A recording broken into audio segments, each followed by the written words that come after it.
আজকে একটি ইউনিক নতুন রেসিপি নিয়ে আসছি গাইস। আসসালামু আলাইকুম। আপনারা কেমন আছেন? আশা করি আপনারা ভালো আছেন, আমিও ভালো আছি। তো দেখুন, এখানে হচ্ছে মাছ, এক পিস মাছ সুন্দর করে হলুদ মরিচ লবণ দিয়ে আমি তেলের মধ্যে ভেজে নিব। তারপরে এখানে আর ফাঁকে কী করতেছি, এখানে 1 কাপ ময়দা নিয়ে একটু সাদা সোয়াবিন তেল, একটু লবণ, তারপরে একটু চিনি দিয়ে অ্যাড করি, পানি দিয়ে সুন্দর করে একটা ডো তৈরি করে নিব। ডো তৈরি করে নিই পরোটার মতন করে একদম পাতলাভাবে আমি বেলে নিব একটা রুটি। তো গাইস, আপনারা চাইলে এইভাবে আপনাদের ছেলে সন্তানকে এইভাবে তৈরি করে দিতে পারেন। তারা এত যে খুশি হবে, অনায়াসে তৃপ্তি সহকারে তারা খেতে মন চাইবে।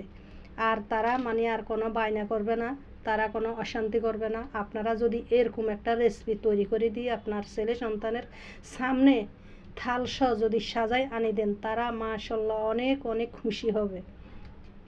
তা আমি তো এরকম একটা রুটি একটা বাটির ভিতরে দিয়ে সুন্দর করে একটা নাইফের সাহায্যে ছোট ছোট করে একটু কেটে দিচ্ছি, যেন আমার তান্দুলিটা যেন সুন্দর হয়। তো দেখুন, বস কাটা হয়ে গেছে, ঘুরে ঘুরে সবগুলা কেটে নিচ্ছি। তারপরে এখানে সাদা ভাত দিয়ে দিব। সাদা ভাত দিয়ে প্রথমে একটু লবণ ছিটকে দিব, তারপরে এখানে একটু হালকা লেবু দিয়ে দিব।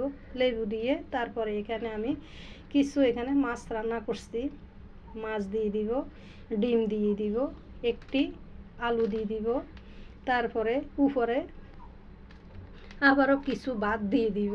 ভাত দিয়ে উপরে কিছু হালকা জল দিয়ে দিব, তারপরে একটু ঘি উপর দিয়ে ছিটে দিব, দিয়ে কিছু ক্যাপসিকাম দিয়ে দিব।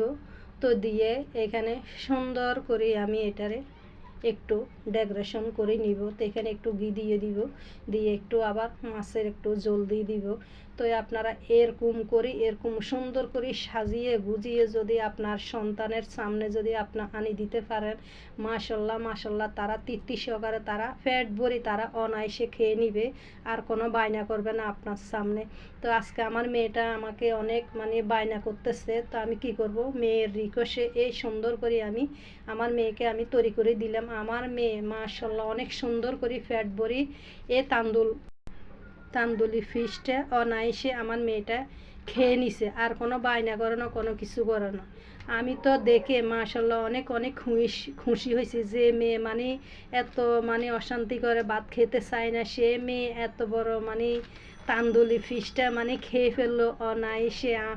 আমি তারপরে মেয়ের বাপ দেখে তো অনেক অবাক হয়ে গেছে। তো চাইলে আপনারা এরকম করি আপনাদের ছোট সোনা বাবু তাদের সামনে এইভাবে যদি সাজিয়ে গুজিয়ে দেন, মাশাল্লাহ আমি কথা দিয়েছি তারা অনায়াসে খাই ফেলবে। দেখুন কত সুন্দর হয়েছে। তো এত যে মজা হয়েছে গাছ কি বলবো, আমি প্রথমে একটুখানি খেয়ে দেখলাম, মাশাল্লাহ অনেক অনেক মজা হয়েছে। তো ভিডিও আপনাদের থেকে কেমন লাগতেছে প্লিজ আপনারা কমেন্ট করে বলবেন, আর লাইক দিতে ভুলবেন না। আপনারা ফলো দিবেন, আপনাদের একটি ফলো পাইলে আসলে আমার অনেক অনেক কাজ লাগবে। তো আপনারা ভালো থাকবেন, সুস্থ থাকবেন, নিরাপদে থাকবেন। এই পর্যন্ত নতুন ভিডিও দেখতে চাইলে আপনারা কমেন্ট করে বলবেন, সে দৃষ্টে আমি ভিডিও বানাইতে চেষ্টা করব। ইনশাআল্লাহ আপনারা ভালো থাকবেন, সুস্থ থাকবেন। আল্লাহ হাফেজ।